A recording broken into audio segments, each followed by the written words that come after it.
Et selon toi, toi qui as vu pas mal d'e-commerçants, qui pour la plupart sont des profils marketeurs comme Nico et moi, c'est quoi d'autres freins que tu vois, gros freins, que même nous peut-être on n'est pas aware, Mm. qui nous freinent sur notre liberté ou notre croissance d'entreprise? Euh, Déjà, se rendre compte des besoins qu'on a en opérationnel. Et il y a surtout, je pense, c'est un danger que je vois, plutôt qu'un frein, c'est de prendre de la distance avec tout ça une fois qu'on délègue. En fait, je vois beaucoup de fondateurs qui commencent à recruter et ils se disent trop bien, je suis soulagée de ces trucs opérationnels, admin et tout. Donc, je vais plus du tout regarder et je vais juste laisser ça vivre. Et en fait, ça crée de la distance avec son business. Donc ça, faut faire super attention. C'est pas parce qu'on recrute qu'il faut plus regarder, qu'il faut plus être au courant des choses. Euh, Très, très, Hmm. très dangereux. Et comment est-ce qu'on fait pour rester au courant de tout? Ouais. Eh bien, on demande des rapports. Des rapports, des updates, des choses comme ça. Et on les regarde surtout et on les feedback. Autre erreur que je vois beaucoup, des fondateurs qui recrutent des operations managers ou n'importe qui d'ailleurs, ces personnes-là leur font des rapports, ils les regardent une fois, puis plus jamais.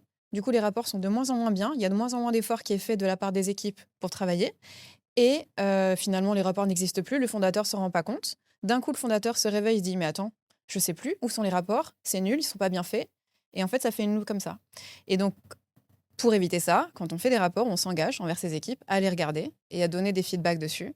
Et vraiment, c'est de la discipline à avoir. Quand on recrute, on doit être tout aussi discipliné dans ses stratégies marketing que dans les engagements qu'on a envers ses équipes. C'est ultra logique, mais pourtant c'est une erreur que j'ai faite. Et t'as fait aussi. Pareil, ouais. Ouais, et pourquoi? C'est de la flemme, hein, en Ouais, c'est vrai. de la flemme. C'est de la flemme. C'est de la flemme. Mm. C'est du pas envie. Ouais, Mm. non, c'est vrai.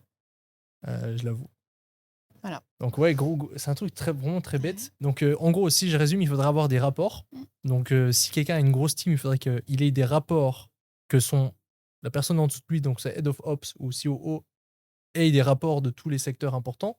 Sur les secteurs importants, bah, ils ont un rapport en gros de leur équipe aussi. Admettons qu'on prend l'exemple de d'Ecom, bah, on a le creative strategist qui va venir avoir un rapport des vidéo éditeurs. Et le rapport du creative strategist va remonter plus haut jusqu'en fait au founder. Mhm.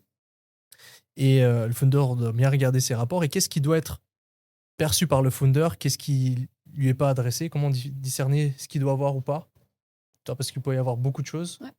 Eh bien, qu'est-ce qui a de l'impact ou non sur le business? Pour moi, le fondateur doit avoir un rapport qui mentionne, encore une fois, tout ce qui a de l'impact, tout ce qui a de l'impact sur la croissance du business. Donc, tout ce qui est productivité, tout ce qui est performance, pure marketing, tout ce qui est recrutement, en fait, tout ce qui est gros. Et même au début, franchement, tout. Et après, moins, mais un maximum, quoi. Enfin, il faut pas en fait, il faut que si on vous pose une question sur votre business, vous soyez capable de donner la réponse. Mhm. C'est simplement ça. Si vous n'êtes pas capable de donner la réponse, c'est qu'il faut la retrouver. Il faut vraiment faire attention à ça. Très important. J'ai un gros gap là. Mm.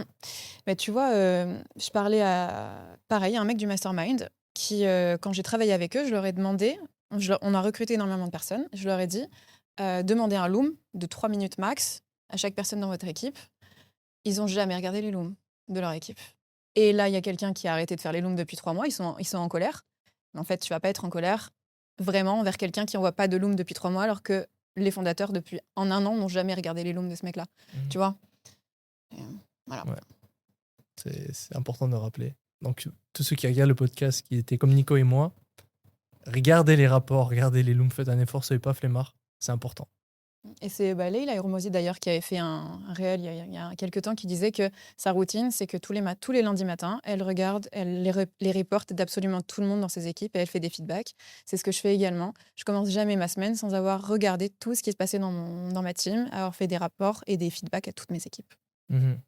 Ouais, très Du important. coup, c'est tous les pôles qui en font une fois par semaine? Ouais. Ok. Ouais.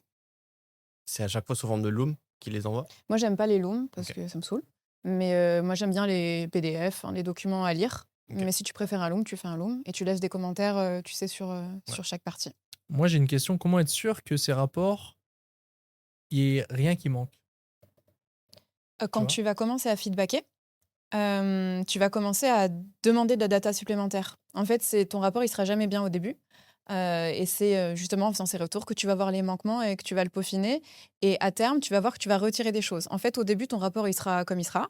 Tu vas rajouter des choses. Et une fois que tout sera bien rodé, tu vas retirer, il sera beaucoup plus léger. Ça va vraiment faire une vague. Ok, ok. Et pour toi, savoir en tant que fondateur, ok, admettons que moi je dois attendre des rapports de ma COO, de mon COO. Lui me fait des rapports, ok, c'est complet, il y a beaucoup de choses. Mais comment être sûr qu'il oublie rien? Parce que moi, des fois, ça m'arrive, c'est que j'ai des rapports et je pense à ça, je dis, mais ça n'est pas dedans. Ah oui, ok, j'ajoute. Puis en fait, il y a tellement de choses que peut-être j'oublie qui sont pas. Du coup, où c'est que je vais retrouver l'info? Je vais retrouver l'info par rapport au OKR, où c'est que je retrouve pour être sûr que j'oublie rien?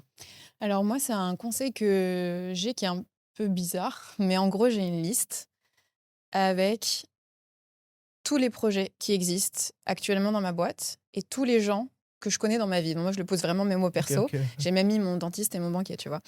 Ok. Et donc tous les dimanches, je vais regarder et me poser sur chaque ligne de cette liste pour voir si j'ai un retour à faire, quelque chose qui manque, quelque chose que j'ai pas oublié. Donc peut-être avoir justement ce master document que ta COO peut te faire avec tous les sujets. C'est vraiment juste des lignes, hein, tous les sujets qui sont en cours. Et comme ça, tu regardes un peu les deux et tu compares.